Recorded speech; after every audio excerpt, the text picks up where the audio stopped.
오늘 히브리서 10장 두 번째 시간을 보겠습니다. 두 번째 시간입니다. 오늘은 10장 21절부터 마지막 38절까지죠. 39절까지 있습니다. 자, 21절, 22절을 읽으면 이렇게 기록하고 있습니다.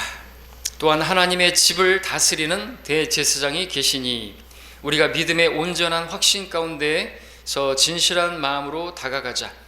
이는 우리의 마음은 핏부림을 받아 악한 양심으로부터 깨끗해졌고 우리의 몸은 순수한 물로 씻겨졌기 때문이라. 자, 이 말씀 또 우리 환난 성도들과 또 우리 신약 성도들 이렇게 교차되어지는 부분들이 히브리서에서 자주 발견된다고. 히브리서의 책의 특성상 바로 교리적으로는 대환란 때 유대인들 바로 히브리인들에게 기록한 말씀인데, 이 말씀은 교회 시대 우리에게 받아들이기에 부족함이 없는 바로 그 말씀이죠. 여기서 하나님의 집이 21절에서 나오는데, 이 집은 성전이나 교회 건물을 말하는 것이 아니라 바울이 디모데전서 3장 15절에서나 또 사도행전 16장에서 너와 내 집안이 구원을 받으리라고 했을 때 바로 그 집, 바로 가족, 그 가족의 구성원을 말하는 것이죠. 자, 그런 분이 계시니까 우리 믿음의 온전한 확신 가운데 진실한 마음으로 다가가자 말하고 있습니다. 대제사장이신 그분은 히브리서 4장에서 봤던 것처럼 우리를 동정하시는 분이시고 은혜의 보좌에서 우리를 기다리고 계시는 분이시고, 예수 그리스도의 피가 뿌려졌기 때문에 우리 양심까지도 정결케 했기 때문에 우리는 양심이 주는 어떤 죄의식에 사로잡혀서 주님 앞에 나아가는데 걸림이 되어서는 안 된다고 말하고, 우리 하나님께서는 우리가 어떤 사람인지를 알고 구원받은 이후에도 어떤 모습으로 살 것인지 알고 그래서 발을 씻어주신 거 아닙니까? 이러한 주님의 사랑을 우리는 이해할 수가 없습니다. 사람들은 이해를 못하니까 자기 스스로 자기 이성에 양심에 호소하면서 이런 하나님, 이런 나를 하나님께서 받아주시겠는가 하고 그렇게 하다가 결국에는 그 양심에 호소하다가 그렇게 그 죄책감에 사로잡혀서 교회를 못 나오다가 결국에는 떨어져 나가는, 그러다가 이제 모임을 점점 떨어져 나가게 되면 결국에 떨어져 나가는 거죠. 모임을 갖지 않게 되면은. 그래서 뒤에서도 말씀하고 있죠.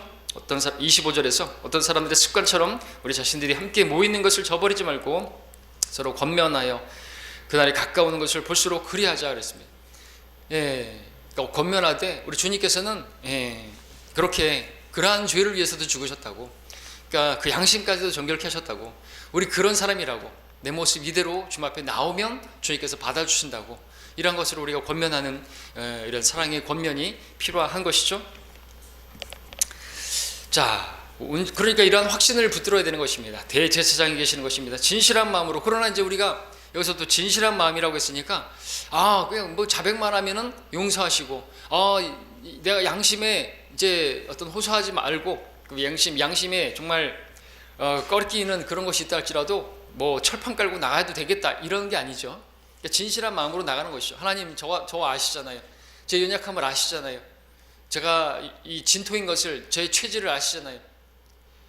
그것을 우리가 진실한 마음으로 그렇게 나가야 된다는 것이지, 그렇다고 해서 그렇구나 막 뻔뻔스럽게 막 죄를 지어도 된다는 말은 아닌 것이죠. 우리가 율법 아래 있지 않냐고 은혜 아래 있다고 해서 죄를 지어도 된다는 말은 아닌 것입니다.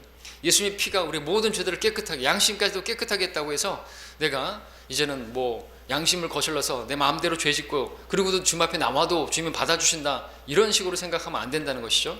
그래서 그 진실한 마음이 아니라 그것은 위선적이고 가증스러운 마음이 되겠죠.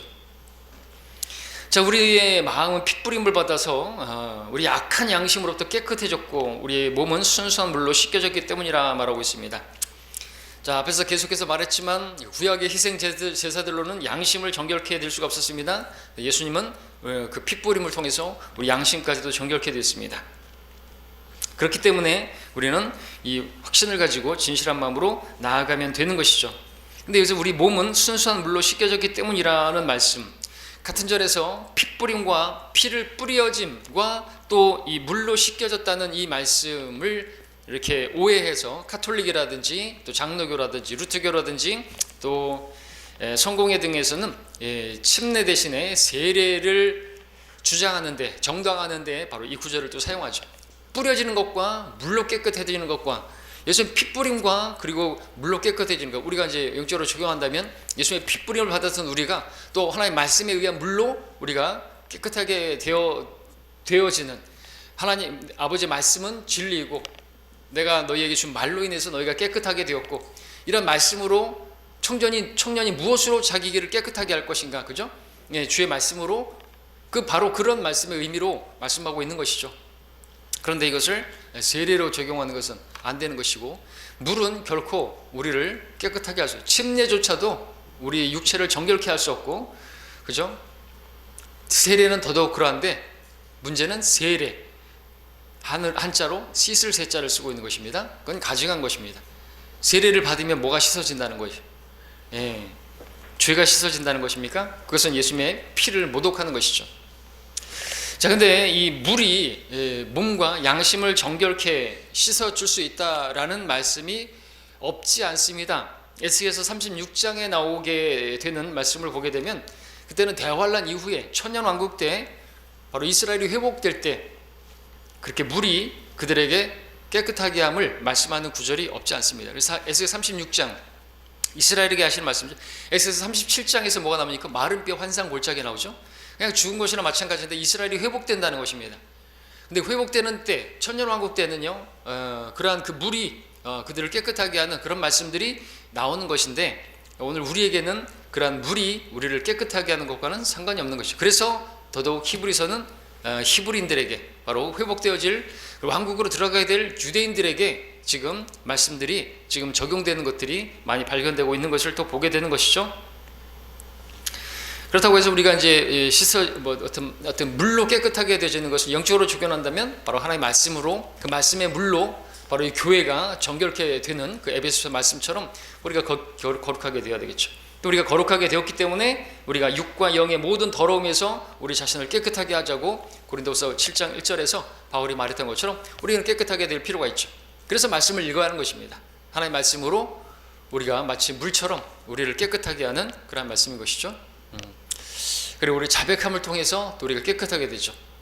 예수님의 피가 우리 죄들에서 우리를 깨끗하게 한다. 피와 물은 또 같이 이렇게 연결되어 있는 부분이 있죠.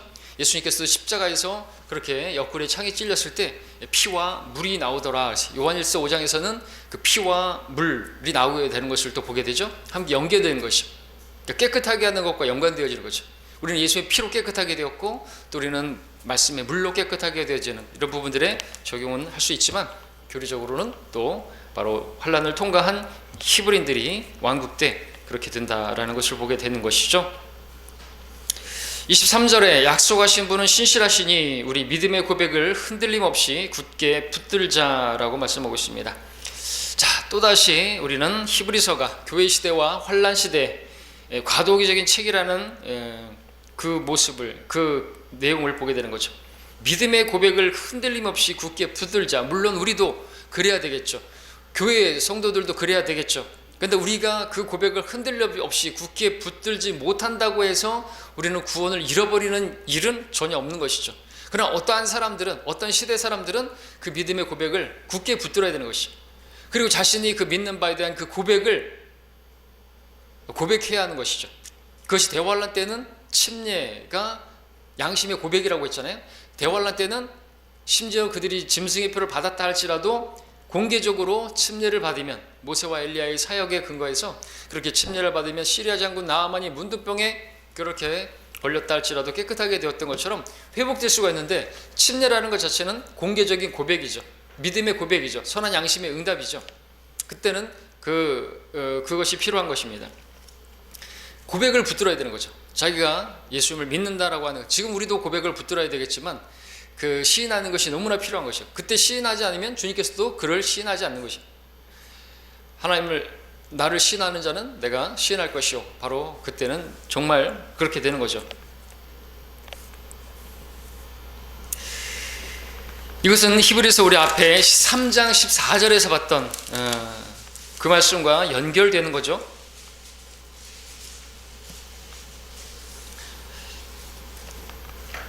자, 자, 믿음의 고백을 끝까지 흔들림 없이 굳게 붙들어야 되는 것입니다. 그러면은 그 약속을 받는 것이죠. 어떤 약속입니까? 3장 14절에 이는 우리가 처음에 확신을 끝까지 견고하게 붙들면 그리스도께 참여자가 되기 때문이라 말씀하고 있죠. 그러나 우리는 이미 그리스도께 참여자가 된 것이죠. 우리는 성령의 동참자이자 그리스도의 동참, 그리스도께 참여자, 그리스도의 지체가 되었다라는 것입니다. 그러나 이러한 사람들은 그 고백을 굳게 붙들어야 되는 거죠. 그 처음에 확신을 끝까지 붙들어야 되는 것입니다. 그래야만 그리스도께 속한 자들이다라는 사실을 보여주고 있는 것이죠. 그래서 히브리서 3장 그리고 또 우리가 6장에서 봤던 것처럼 오늘 10장에서 또 크게 이 구절 이 장들은 더 환란의 내용들이 더욱더 부각되고 있는 것을 보게 되죠. 성령의 동참자가 된 사람도 끝까지 믿음에 붙들지 않으면 그리스도께 동참자가 되지 못하고 떨어져 나가서 다시 회복시킬 수 없는 그런 상황에 이르게 된다는 것을 우리가 봤던 것처럼 그렇게 되는 것이죠. 그래서 히브리서 10장 23절에서 봤던 것처럼 똑같은 문맥으로 이어지고 있는 것이죠. 물론 우리도 끝까지 우리 믿음의 고백을 붙들어야 되고 우리는 그 믿음의 고백, 주님을 시인하는 것을 우리가 삶에 필요한 것이지만 그것은 우리의 구원을 위해서가 아니라 우리의 간증을 위해서고 또 우리 그리스도인의 자세 그리고 그 상을 위해서죠. 영원에서 누리게 되는 그렇게 시인하다가 그렇게 고백하다가 박해를 당하게 되면 고난을 당하게 되면 그것은 영광을 이루어가는 비중을 이루어가는 것이 되는 것입니다. 장차 받게 될 영광이 피할 수 없는 것이죠. 그래서 우리는 고난을 당하더라도 우리 믿음의 고백을 그렇게 고백할 수 있어야 되는 것이죠. 그렇다고 해서 정말 이렇게 고백하지 않으면 안 된다는 말은 아니죠. 북한이라든지 정말 숨어서 몰래 그렇게 믿는 사람들에게 믿음의 고백을 하라고 그렇게 우리가 강요할 수는 없겠죠. 그들의 믿음에 따라서 또 고백할 수 있겠지만 그렇게 고백해야 된다. 그리스도인인 것을 시인해야 된다. 왜 감추고 몰래 숨어서 믿냐 이렇게 말할 수는 없겠죠. 그럼 우리는 그런다고 해서 죽이기를 합니까? 그러니까 우리는 시인할 수 있어야 되죠. 그리스도를 시인할 수 있어야 되는 것입니다. 몰래 믿는 그런 것은 합당치가 않은 거죠. 간증이 안 되기 때문에 우리는 믿음의 고백을 그렇게 붙들고 시인해야 되는 것이 필요하지만 이 대환란 때는 그렇지 않다. 24절 25절 보겠습니다.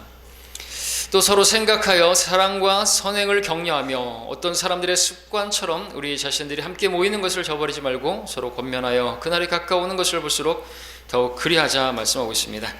자, 그날이 나오고 있습니다. 그날은 바로 주님께서 오심이 가까운 것이죠. 바로 이 37절에서 조금 있으면 오시리니 지체하지 아니하시리라 말씀하고 있는 바로 주님의 재림이 임박한 그때인 것을 말하는 거죠. 그날 일이 가까우는 것을 볼수록 더욱더 24절에서 서로 생각하면서 사랑을 베푸는 거죠. 선행을 격려하는 것이죠. 사랑은 이제 또 행함이 나타나야 되는 거죠. 선한 행위가 있어야 되는 것이죠. 행위가 부각되고 있습니다. 특별히 26절부터는 이제 하나님의 준엄한 심판을 그렇게 말씀하고 있죠. 자, 이러한 행위, 선행을 통해서 구원받는 것과 관계가 있습니다. 마태복음 25장에서는 그렇죠. 작은 자에게 한 것이 곧 주님께 한 것이죠. 바로 이스라엘에게 한 것이, 형제에게 한 것이 바로 그들이 양의 민족으로 또 왕국에 들어가게 되어지는 조건인 것이죠. 그리고 이것은 가난한 자가 옳다고 여김을 받는, 반대로 부자는 고통을 받는 성경의 여러 문맥과 또 연관이 되어 있습니다. 시편에서 많은 말씀이 있죠. 시편 35편, 37편, 72편, 74편, 야고보서에서도 그리고 욥기에서 20장, 21장, 24장 등지에서 가난한 자는 옳다고 여김을 받고 부자는 하나님께서 저주하시는 그와 같은 말씀들을 보게 되는데 이것을 교회 시대에 적용하면 안 되죠. 교회 시대 성도들이 부자는 그냥 정죄를 당하고 가난한 사람은 그냥 무조건 옳고 그런 것이 아니죠. 교회 시대에 부자도 신실한 성도들이 있고 하나님께서 인정하시는 성도들이 있고 반면에 가난하지만 신실하지 못하고 오히려 가난함에도 불구하고 주님을 의지하지 않고 구원도 안 받는 그런 사람들도 있는 것입니다. 그러나 대환란 때는요 달라지는 것입니다. 그때는 부자가 옳지 못한 그런 사람으로 그렇게 여김을 받을 수 있는 것이죠. 사실 어느 때이든지 그 환란 때에는 되게 부자들이 순환을 당하는 것을 보게 되는 거죠. 우리나라도 6.25 때 그런 일들이 있었다고 하죠. 북한이 쳐들어왔을 때 남한의 부자들이 반동분자로 몰리게 되고 재산을 빼앗기고 죽임을 당하는 일들이 부지기수였다라는 거죠. 자, 그처럼 가난한 자들이 옳다고 여김받고 부자들이 잘못됐다고 여김받는 시대는 대환란 시대인 것이죠. 그러므로 신앙이 퇴보하지 않기 위해 믿음을 굳게 붙들어야 하고 23절에서 서로 사랑과 선한 일을 격려하는 24절에서 모이는 일에 더욱 힘쓰는 권면하는 바로 그러면서 그날이 가까울수록 더욱 그리해야 하는 것이 마땅하다고 지금 말씀을 하고 있는 것입니다. 자, 그날 바로 예수님께서 재림하시는 날로서 대환란을 살아가는 성도들이 천년왕국을 고대하면서 그 왕국이 임하옵시기를 기다리는 바로 그날을 말하죠. 우리 그리스도인들에게 이 날은 이제 공중 재림을 말하는 거죠. 주님께서 공중으로 오셔서 우리를 이렇게 데려가시는 그날. 그런데 이제 우리가 지금 이 마지막 시대를 살고 있습니다. 우리도 디모데후서에서 분명히 이 마지막 날들이 아주 어려운 때가 우리라고 말씀하셨고, 우리는 그 마지막 날들을 지금 살고 있다고 인정하지 않을 수가 없습니다. 그리고 이 교회 시대의 마지막은요, 대환란 시대의 마지막 날들의 시작과 겹쳐지는 부분이 없지 않죠. 갑자기 교회 시대가 끝나자마자 환란이 임하게 되는 게 아니고 교회 시대의 마지막도 아주 어려운 때가 있는 것이에요. 특별히 그날이 가까울수록, 주님의 오심이 가까울수록, 우리는 공중재림이 가까울수록 이 마지막 날들은 어려운데, 어떤 일에서 어려운 것이에요? 모이는 일에 있어서 어려운 것이 우리는 지금 경험하고 있지 않습니까? 코로나 때문에 많은 사람들이 교회를 찾지 않게 되고 이제 불신자가 되었다는 이야기들을 듣게 되는 거죠. 그렇기 때문에 교회 시대의 마지막, 그리고 환란의 이제 마지막 시작, 환란의 마지막 때의 그 시작인 그 대환란과 교회 시대의 마지막은 겹쳐지는 게 있습니다.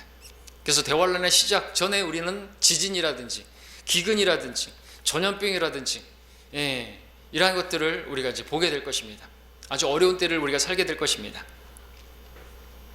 사람들은 자기를 사랑하고 돈을 사랑하고 그것 때문에 이제 형제 사랑이 식어지게 될 것이고, 불법이 성행함으로 사랑이 식어질 것이라 말씀하시는 마태복음 24장의 말씀처럼, 그러면서 이제 서로 권면하는 것이나 모임이 점점점 여러분들 이렇게 모닥불도 모아져 있어야 활활 타오르는데 그런 뜨거운 사랑이 없는 것입니다.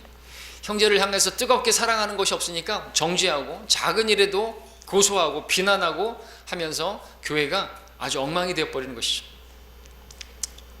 뜨겁게 사랑하면 허다한 죄들도 덮는데 별것 아닌 그런 것들 가지고도 목사를 고소하고 막 그렇게 하는 것들을 보게 되는 거지 않습니까? 그러면서 많은 사람들이 흩어지고 찢어지고 그리고 상처받고 그리고 실족하고 세상으로 가고 그렇게 되는 거죠.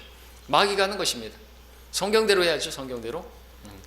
무슨 고소할 일이 있고 뭐 정지할 일이 있으면 성경대로 해야 되는 것이고, 그리고 허다한 죄가 그래서 뜨겁게 사랑하는 것이 허다한 죄도 다 덮는다고 하는 그런 말씀들을 어디 적용하는 것이죠? 죄 없는 자가 돌을 던지라, 그 말씀은 어디에 적용되는 거죠? 자기는 죄가 없나요? 형제를 미워하고 그거는 살인죄인데, 음욕을 품고 여인을 바라보면 이거 간음한 것인데, 그거는 뭐 별것 아닌 것이에요. 내로남불이죠. 자기가 하면 로맨스고 남이 하면은 불륜입니까? 우리는 그걸 알아야 되겠습니다. 우리 자신을 볼 수 있어야 되는 거예요. 주님과 교제가 없는 사람들은 자기를 보지 못하는 거죠. 티를 보면서 왜? 자기를 보지 못하는 건 들보가 들어가 있기 때문에. 대들보가 들어있어요, 눈에. 그럼 안 보죠. 아무것도 안 보여. 어둠 가운데 있는 것입니다. 어둠 가운데 있으니까 자기가 무엇에 걸려 넘어지는지도 모르는 것이고, 마귀가 걸려 넘어지게 하는, 하나님께서 걸려 넘어지게 하는 걸림돌을 두시는 그런 분이시죠. 거짓을 믿게 하는 그런 분이시죠. 강력한 미혹을 하나님께서 보내신다고 데살로니가에서 말하고 있어요. 하나님께서 합당치 않은 사람들은 그런 것에 걸려 넘어지는 것입니다. 그래서 주의해야 되는 것입니다. 우리가 하나님의 말씀을 붙들어야 된다는, 우리는 뭐 어떤 사실 여부를 떠나가지고 우리는 하나님의 말씀대로 하는 것이에요. 두세 증인이 없으면 목사에 대한 고소는 하면 안 되는 것이죠.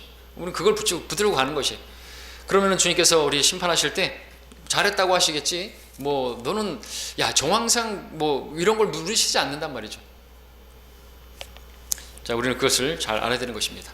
그리고 또 우리 교회 안에서도 또 서로 성도들 사이에서도 분명히 조심하십시오. 계속되는 게 뭔지 아십니까? 내가 직접 보고 들은 것이 아닌데 그것을 전해 듣고 또 전달되어져서 이게 일파만파가 되는 거죠. 이상하게 되는 것이에요. 최근에도 어떤 이야기들이 계속해서 나오는 것이 전혀 그런 내용이 아닌 것입니다. 자기가 거기에 어떤 생각을 더한 것이죠. 자기가 어떤 느낀 것을 그것이 마치 근데 그게 사람이 참 이상해. 그렇게 들은 것인데 안 들었는데 자기가 느낀 것을 하니까 진짜로 그렇게 말한 것처럼 자기 뇌에 어떤 각인이 되는 것 같아요. 그러면서 그렇게 말한 것처럼 그렇게 들려지는 경험도 해보게 되는데 진짜 그런 줄 알았는데 아닌 것이에요. 자, 그래서 우리가 주의해야 되고요. 다음으로 넘어가겠습니다. 본문으로.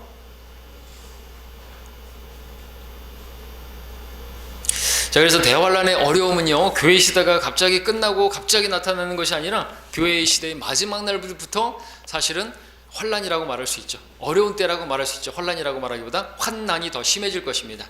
우리가 많은 환난을 거쳐서 하나님의 나라에 들어갈 것이다, 바울은 말했죠. 근데 우리가 실제로 많은 환난이 있는 것인데 마지막 때는 더하게 될 것이죠.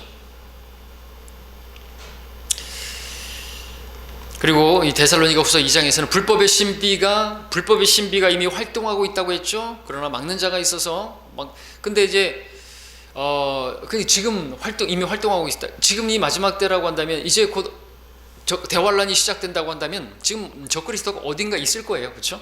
드러내지 않을 뿐만 아니지. 지금은 나타나지 않았을 뿐이지 어딘가에 지금 자라고 있을 거라는 것이죠.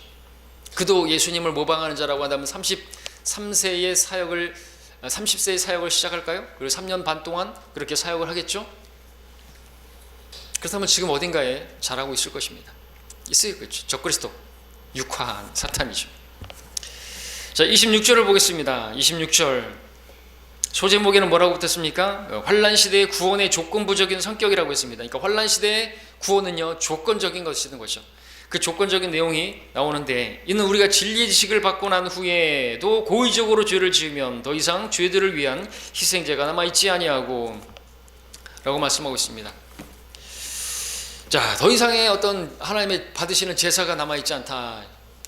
역시나 또 구약적인 내용의 그런 제사가 말씀하고 있는데, 예수님은 또 2번 죽지 않습니다. 그죠? 십자가에 또 달릴 이유도 없고 더 이상의 이제 기회가 없다, 이런 말씀을 하고 있는 거죠. 근데 이런 말씀들을 보게 되면 어떻게 됩니까? 이것을 교리적으로 어디 위치에다가 두지 못하면, 이 교회 시대에 적용하면은 또 흔들리게 되는 거죠. 구원의 확신을 갖지 못하게 되죠. 그러면서 이제 구원의 확신을 가지려고 애를 쓰는 사람들은 이 구절을 읽을 때 어떻게 말을 합니까? 우리가 진리 지식을 받고 나서, 우리가 진리의 말씀을 배우고 나서 고의적으로 죄를 지으면 그러면은 이제 구원을 잃어버린다, 이렇게 가르치면서 고의로 죄를 지으면은 그렇게 된다. 짐짓죄라고 들어보셨습니까? 짐짓죄를 지으면 그런데 우리가 죄를 짓는데 고의로 죄를 짓는 죄가 태반이지 의도치 않게 죄를 짓는 적이 어디 있습니까? 다 자기가 선택해서 죄를 짓는 것이죠. 고의로 짓는 것이에요. 그러니까 그거는 말이 안 되는 것이죠. 짐짓죄라는 것을 만들어서 그러한 죄를 지은 사람에게는 구원을 이제 잃어버린다 말을 하는 것은 난센스가 되는 것이죠.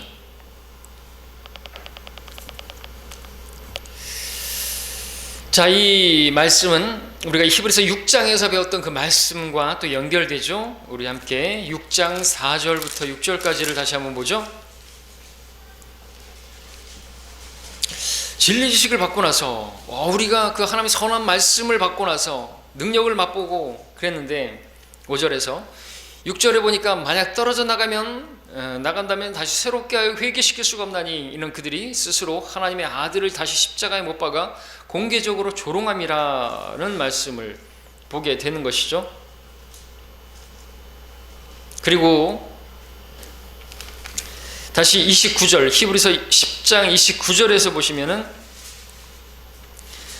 하물며 하나님의 아들을 발 아래 짓밟고 또 자신을 거룩히 한 그 언약의 피를 거룩하지 아니한 것으로 간주하고 또 그 은혜의 영을 모욕하는 자가, 이 말씀은 히브리서 6장 6절의 말씀과 또 연결되죠.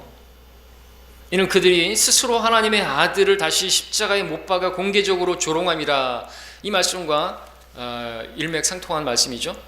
하나님의 아들을 짓밟는 것, 언약의 피를 거룩하지 않은 것으로 간주하는 것, 이것과 바로 히브리서 6장에서 말했던 그들이 하나님의 아들을 다시 십자가에 공개적으로 못 박고 조롱하는 것과 같은 맥락의 말씀을 하고 있는 것이죠.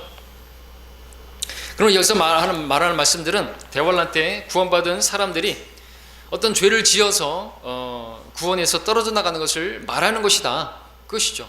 고의적으로 죄를 지은 죄인 것이고요, 알면서도 지은 죄인 것이에요.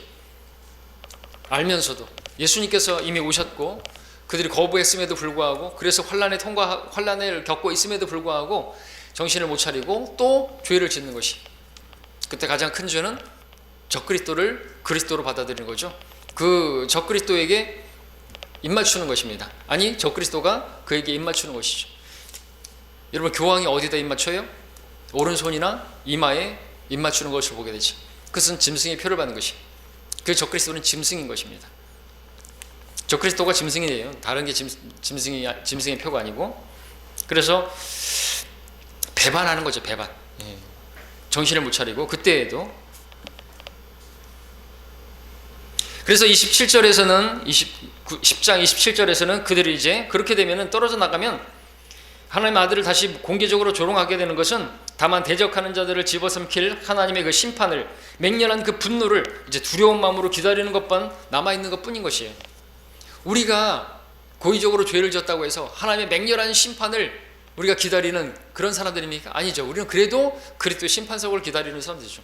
그것은 상을 얻고 못 얻고의 그러한 심판이지, 하나님의 맹렬한 심판과 두려운 그 하나님의 심판을 우리가 두려움 가운데 기다리는 그런 사람들이 아니라는 것입니다. 그래서 구원을 잃어버리고 형벌을 받게 된다는 것은 대환란 교리지 교회 시대의 교리가 아닌 것입니다. 특별히 31절부터 두려운 대환란의 분위기가 계속되는데, 31절에 보니까 살아계신 하나님의 손안으로 떨어지는 것은 두려운 일이라 말씀하고 있습니다. 지난 시간에 봤던 것처럼 우리는 하나님의 손안에 떨어지는 것이 두려운 일이 아니죠. 요한복음 10장에서 보니까 우리를 하나님의 손에서, 그리스도 안에 있는 우리를 누구도 빼앗아갈 수 없다고 말하고 있습니다. 그리고 우리는 하나님의 손안에 떨어지는 죄인이 아니에요. 어떤 설교자가 그런 제목의 설교를 했죠. 하나님의 손안에 떨어진 죄인들, 구원받지 않은 사람들에게 적용되는 것이죠. 우리는 하나님의 손안에 떨어지는 그런 사람들이 아닙니다. 왜? 우리는 바로 하나님이신 그리스도의 그 손의 일부가 되었기 때문에, 우리는 그 손의 지체가 된 것이에요. 우리는 그 손의 살이고 그 손의 뼈인 것입니다.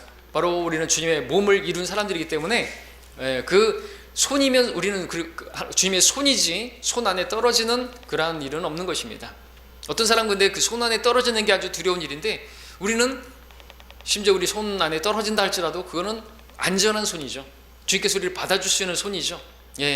우리를 목자같이 인도하시는 손이지만 그 손은 또 우리가 주님의 몸을 이룬 그런 손이기 때문에 거의 떨어질 수도 없는 것이고요. 자, 본문은 우리가 사는 교회 시대가 아니라 환란 시대에 유대인들을 향한, 히브리인들을 향한 말씀이시기 때문에 30절 말씀에서 이는 원수 갚는 것이 내게 있으니 내가 갚으리라 주가 말하노라 하셨고, 또다시 주께서 자기 백성을 심판하시리라고 말씀하신 그분을 우리가 알기 때문이라고 했을 때, 바로 자기 백성이라는 말씀이 나오기 때문에 그렇죠. 성경에서 교리적으로 바로 이 자기 백성은 유대인을 말하는 것입니다. 유대인. 마태복음 1장 21절에서는 예수님께서 자기 백성을 구원하기 위해 오셨다라는 그 말씀을 보게 되는 거죠. 자기 백성, 유대인, 하나님께서 선택하신, 예수님께서 먼저 유대인에게 오셔서 그들에게 왕국 복음을, 천국 복음을 전파하셨습니다. 왕국을 제시하셨습니다. 근데 유대인들이 그 왕국 복음을 거부했고 그 왕을 십자가에 못 박아버렸죠.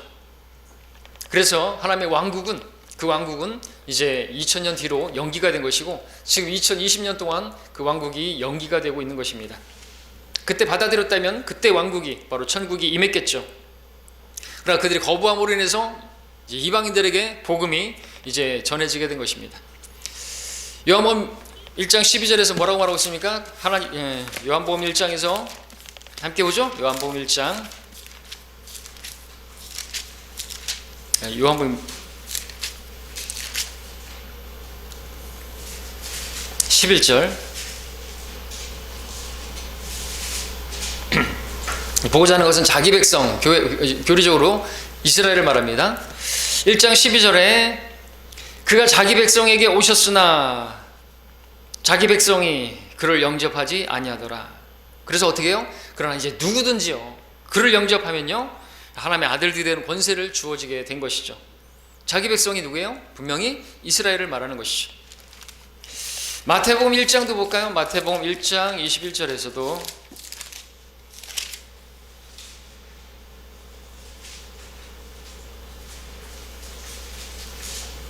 그녀가 한 아들을 낳으리니 너는 그의 이름을 예수라 하라. 이는 그가 자기 백성을 그들의 죄들에서 구원할 것이기 때문이라 했습니다. 자기 백성, 1차적으로 바로 이스라엘이지. 마태복음 유대인의 왕으로 오신 예수 그리스도를 보여주고, 로마서 11장도 보겠습니다. 로마서 11장도 보시면 1절에서 로마서 11장 1절에 뭐라고 말하고 있습니까?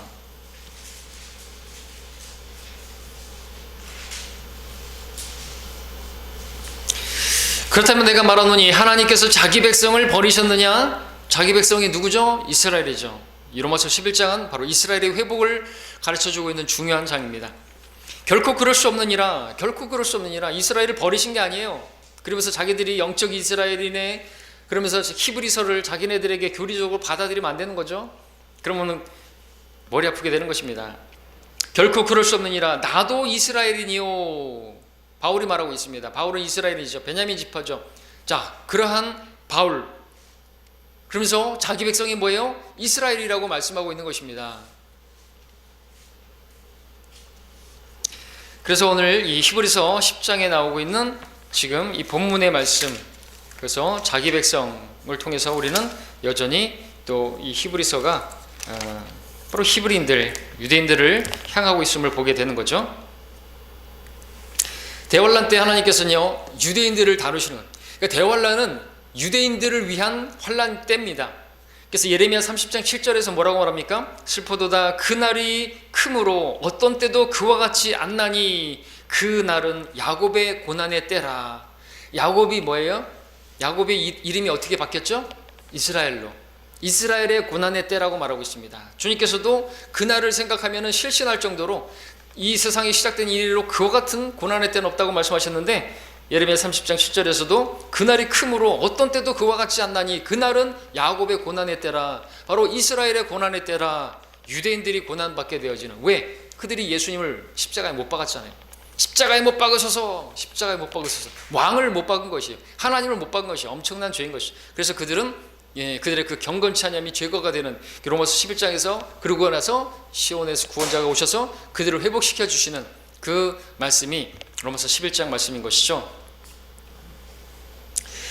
자, 때문에 유대인들이 대환란 때 그들이 구원받기 위해서는요, 아까 우리 히브리서에서 말씀받던 것처럼 사랑으로 권면하고 그리고 선행을 격려하고, 그래서 뭡니까? 선행을 격려한다는 것이 그 가난한 성도들, 유대인들을 도와주고 자기 동족을 도와주고 형제 사랑, 그것이 곧 그들에게 있어서는 하나님의 계명이고, 또한 거기다가 계시록에서 보는 것처럼 하나님의 계명과 예수의 믿음을 지키는 자들이라고 했으니까 예수님을 믿는 믿음의 고백과 그들은 하나님의 계명을 지켜야만 하는 것이죠. 끝까지 붙들어야 되는 것입니다. 마태복음 24장 13절에서 끝까지 견디는 자는 구원을 받으리라. 끝까지 견디지 못하게 되면, 견디다 못 견디면, 그래서 아이벤 여인에게 화가 있으리라 그랬는데, 분유를 사기 위해서 짐승의 표를 받아버리게 된다면, 먹고 살기 위해서 그 팥죽 한 그릇처럼 그렇게 짐승의 표를 받아버린다면 구원을 잃어버리게 되고, 그러한 사람들에게는 이제 하나님의 심판을, 맹렬한 그 하나님의 분노를 두려움 가운데 기다리는 일밖에는 없다고 말씀하고 있는 것이고, 그들은 하나님의 진노의 손안에 떨어지게 된다고 지금 히브리서는 말씀하고 있는 것이죠. 자, 이제 32절 34절을 보겠습니다. 히브리서 10장 32절부터 34절. 너희가 빛을 받고 난 후 고난의 큰 싸움을 견뎌낸 지난 날들을 기억하라. 너희는 간혹 비방과 고난을 당하여 사람들에게 구경거리가 되었고, 또 그런 처지에 있는 자들과 동료가 되었으니, 너희가 갇혀있는 나에게 연민을 갖고 또 너희의 재산을 빼앗기는 것도 기꺼이 당한 것은 하늘에 더 좋고 영구한 재산이 있음을 너희가 너희 안에서 알미라 말씀하고 있습니다. 그러므로 너희의 확신을 버리지 말라. 그리하면 큰 상이 있느니라 말씀하고 있습니다. 자, 이건 우리에게도 이제 그대로 적용할 수 있고 위로를 주는 말씀이기도 하고, 그렇지만 대환란 때는 더더욱 더 그러한 것이죠. 고난의 큰 싸움을 싸우고 있는, 그것이 견뎌야만 하는 그러면서 비방을 당하기도 하고 고난을 당하기도 하고 재산을 빼앗기게 되고 그런 일들을 당하고 있는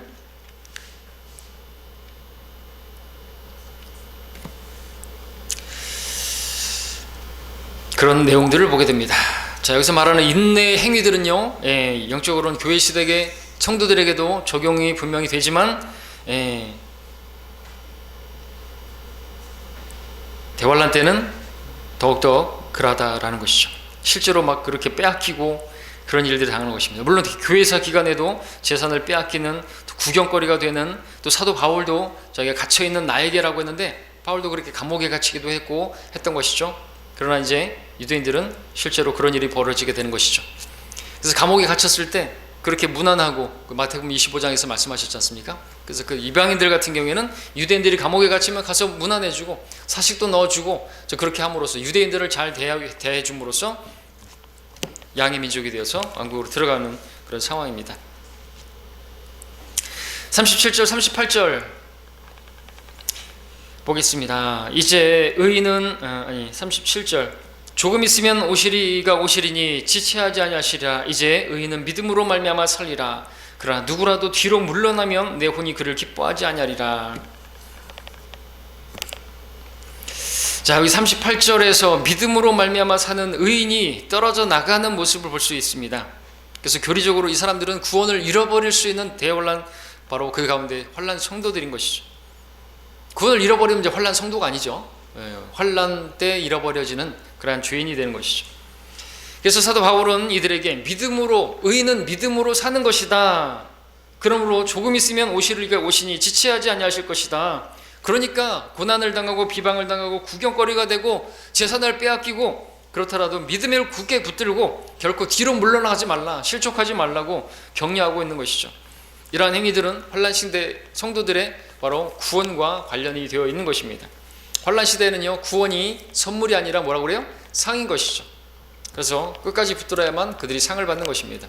왕국에 들어간다는 거죠. 하나님께서 그렇게 아브라함 때부터 약속하셨던 그 약속의 땅, 바로 거기로 들어가게 되는 거죠. 왕국이 그들에게 왕국의 자녀가 되는 것입니다. 이러한 행위들의 내용을 강조하고 있는 것이 마태복음, 그리고 아까도 말씀드렸던 시편, 욥기 등에서 많이 보여집니다. 욥기 20장 15절로 16절, 19절, 22장 6, 7절, 27장 19절로 22절 등지에서 이제 이렇게 우리 주석서에 쭉 내용 나와 있고요. 특별히 우리가 야고보서의 말씀만을 보게 된다면 제가 그냥 읽겠습니다. 그냥 찾을 수 있으면 찾으시고요. 히브리서 야고보서 2장 15절에 17절까지 만일 형제나 자매가 헐벗고 그날에 양식조차 없는데 너희 중에 누가 그들에게 말하기를 평안히 가라, 몸을 따뜻하게 하고 배부르게 먹으라 하면서 그 몸에 필요한 것들을 주지 않는다면 무슨 유익이 있겠느냐. 그와 같이 행함이 없으면 믿음만으로 죽은 것이라. 그렇게 말하고 있죠. 5장 1절부터 3절까지 보게 되면은 부분만 읽으면 너희의 닥칠 재난으로 인해서 울고 통곡하라. 너희의 재물은 썩었고 너희의 의복은 좀 먹었으며 너희의 금과 은은 녹이 쓰니 이것들이 너희에게 증거가 되어 불같이 너희 살을 먹으리. 너희가 마지막 날들을 위한 재물을 쌓아두다 그랬습니다. 마지막 날들이라는 표현하고 있죠. 말씀드렸던 것처럼 단순히 가난하다는 이유만으로 복을 받고 단순히 부자라는 이유만으로 저주받는 시대가 대환란 시대인 것입니다. 바로 야고보서 같은 경우에도 널리 흩어져 있는 12지파에게 문안한다고 1장 1절에서 시작하고 있습니다. 바로 12지파, 신천지 12지파가 아니라 바로 이스라엘 12지파를 말하는 것이죠. 자, 이것은 교회 시대가 아닌 것입니다. 예수님께서 부자가 천국에 들어가는 것이 낙타가 바늘길을 통과하는 것보다 어렵다고 말씀하셨지만 지금 교회 시대에 구원받은 부자들이 많이 있고요. 가난한 성도들 중에서 구원받지 못한 사람들 중에서 가난한 사람도 많은 것이죠. 가난한 사람이라고 해서 다 구원받는 건 아니죠.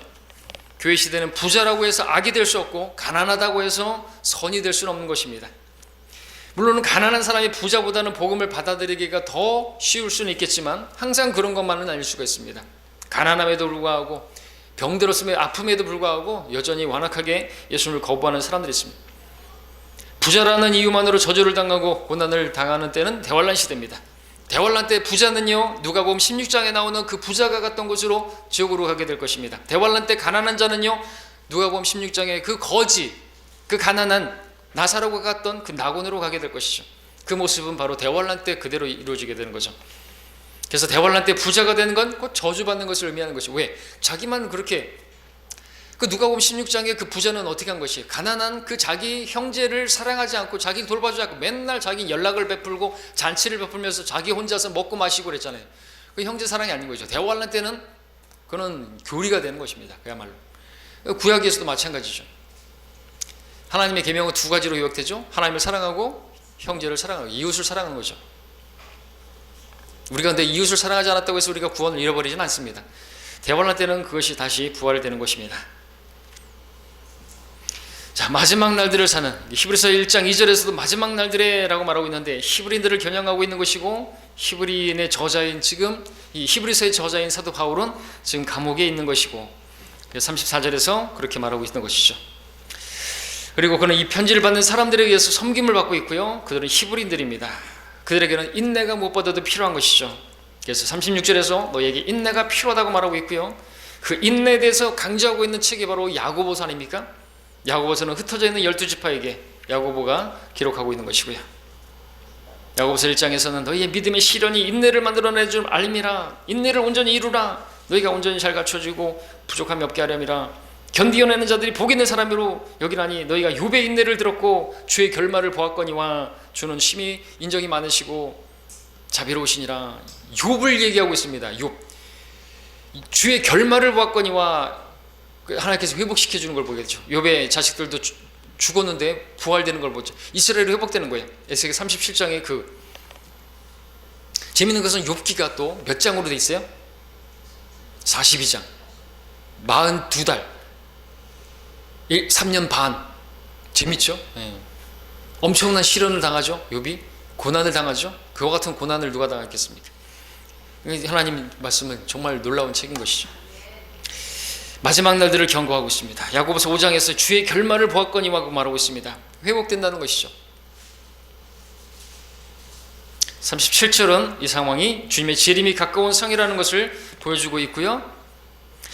38절에서 이제 의인은 믿음으로 말미암아 살리라. 그러나 누구라도 뒤로 물러나면 내 혼이 그를 기뻐하지 않느냐. 기뻐하지 않는 정도가 아니라 하나님 맹렬한 심판을 받는 것이에요. 기뻐하는 대상이 아니면 하나님께서 미워하는 대상이 되겠죠. 하나님께서는 죄는 미워하시고 사람은 미워하지 않는다, 아닌 것이. 그럼 죄만 지옥 보내야죠. 사람은 지옥 보내지 말아야죠. 자, 성경에서 의인은 믿음으로 말미암아 살리라 성경이 4번 나오죠. 하박국 2장 4절, 로마서 1장 17절, 갈라디아서 3장 11절과 히브리서 10장 30, 4번이 나오는데 4번 의미가 다 다르죠. 로마서와 갈라디아서는 교리입니다. 그야말로 행함이 없이 우리가 믿음으로 의롭게 된다는, 믿음으로 말미암아 산다는 그러한 교리고요. 구약에서는 자기라는 표현이 들어있긴 하지만 그냥 일반적으로 그냥 의인은 믿음으로 산다라는 것이죠. 어떠한 상황에 어떠한 환난이 그들에게 그 포로가 되어지고 뭐 상황이라 할지라도 그들은 의인은 믿음이 있으면 산다라는 그런 일반적인 내용이죠. 자기 믿음이라고 하는 것도 포함되어 있으니만 어쨌든 구약은 그런 행위적인 것도 있지만, 대환란은요 말 그대로 진짜로 믿음만으로 되는 게 아니에요. 히브리서도 분명히 여기서 의인은 믿음으로 말미암아 살리라 그랬지만 뭐가 붙죠? 그러나가 붙죠. 이건 뭡니까? 그러나, 이거는 믿음만이 다가 아니다라는 거죠. 그렇게 믿음으로 살다가 뒤로 물러나게 되면요, 안 된다는 거죠. 지옥 간다는 거죠. 그러나 누구라도 뒤로 물러나면 내 혼이 그를 기뻐하지 아니하리라. 떨어져 나가면 다시 새롭게 회개시킬 수가 없다는 그런 말씀인 것입니다. 그래서 믿음으로 얻은 그 구원을 그들은 그야말로 인내로 지켜내야 되는 거죠. 그야말로 구원이 완료 진행형은 그때 필요한 것이죠. 지금 교회 시대가 아니에요. 어떤 사람들이 지금 이런 말씀들을 해석하지 못해, 이런 말씀들을 오해해서 이 시대의 우리 구원받은 우리가 여전히 또 우리의 행위를 지켜나가야 되고, 그렇게 구원은 완료 진행형이다 이렇게 말하는 이유가 이런 말씀들 때문인 그런 거예요. 믿음으로 구원받지만 우리가 행위로서 계속해서 구원을 지켜나가야 된다, 이런 것들이 옛날부터 있었어요. 갈라디아서가 그걸 말하고 있잖아요. 성령으로 그래서 시작했다가 어떻게 육체로 온전해지려고 하느냐 이거죠. 우리 믿음으로 구원받은 것이 갈라디아 3장 11절에서 말하는 게 뭐예요? 그래서 의인은 믿음으로 말미암아 살리라가 갈라디아서 나오는 것이고요. 로마서 1장 17절에서도 의인은 믿음으로 말미암아 살리라. 그리고 마틴 루터가 그 구절 붙들고 어떤 고행이나 어떤 행위가 아니라 믿음으로, 예수님을 믿음으로 구원받는 것이구나 배우게 된 거죠. 자, 마지막으로 39절에서 그러나 우리는 뒤로 물러나서 멸망하게 될 자들에게 속하지 아니하였고 또 오히려 믿어 혼의 구원에까지 이르는 자들에게 속하였느니라. 자, 이 말씀도 이제 마지막으로 권면을 하는 것입니다. 38절에서 누구라도 뒤로 물러나면이라는 말을 통해서 그가 구원받은 사람이라도 뒤로 물러날 수 있다는 것을 말하는 것이고, 또 멸망하게 될 자들에게 속하지 아니하였고라고 이 39절에서 말하는 말씀을 통해서 또 그가 비록 멸망에 속하지 않는 사람이라 할지라도 그러나 그가 멸망에 속할 자에 속할 수도 있다는 것을 말하는 것이기도 하고죠. 그래서 혼의 구원에까지 이르는 자들에게 속했다고 말한다 할지라도 떨어져 나가서 혼의 구원에 이르지 못할 자들도 있을 것이다 라는 것을 전제하는 것이다 라는 것이죠. 그렇기 때문에 그들에게 믿음과 격려와 소망을 주면서 그 어려운 상황을 끝까지 인내로 그렇게 견디라고 하는 권면을 주는 거죠. 앞전에도 봤던 것처럼 예수님께서도 마태복음 6장에서 그렇게 막 그 대환란의 어려운 상황들을 보여주시면서 그렇게 또 어려운 그 왕국의 법을 가르쳐 주시면서 6장에서 뭐라고 합니까? 너희는 염려하지 말라. 공중의 새들을 보라. 하나님께서 먹이신다. 너희들을 지키실 것이다. 이렇게 말씀하시는 것처럼 바울도 이런 식으로 아주 맹렬한 심판이 막 있을 거 말하면서도 그러나 너희들이 견딜 줄로 믿는다. 너희들이 구원에 이룰 줄로 믿는다. 이런 식으로 그렇게 쓰고 있는 것이지, 이 말씀 자체가 또 뭐 어떤 사람이 말하는 것처럼 구원의 확신을 구원을 잃어버리지 않는다. 이 교회 시대에 어떤 교리서다 이렇게 말하는 사람들이 있습니다. 정동수 목사가 또 그렇게 이런 구절을 가지고 이거는 대환란 교리가 아니라고 얘기하면서 그렇게 말을 하는 것이에요. 아닌 것입니다. 주님의 방식이고 또 바울은 거기서 배워서 그렇게 이야기하는 거죠. 구원받은 성도들은 절대로 구원을 잃어버리지 않습니다. 우리는 주님의 몸을 이루었기 때문에 그렇습니다. 자, 우리 다음 시간에 이제 히브리서 11장 공부하겠습니다.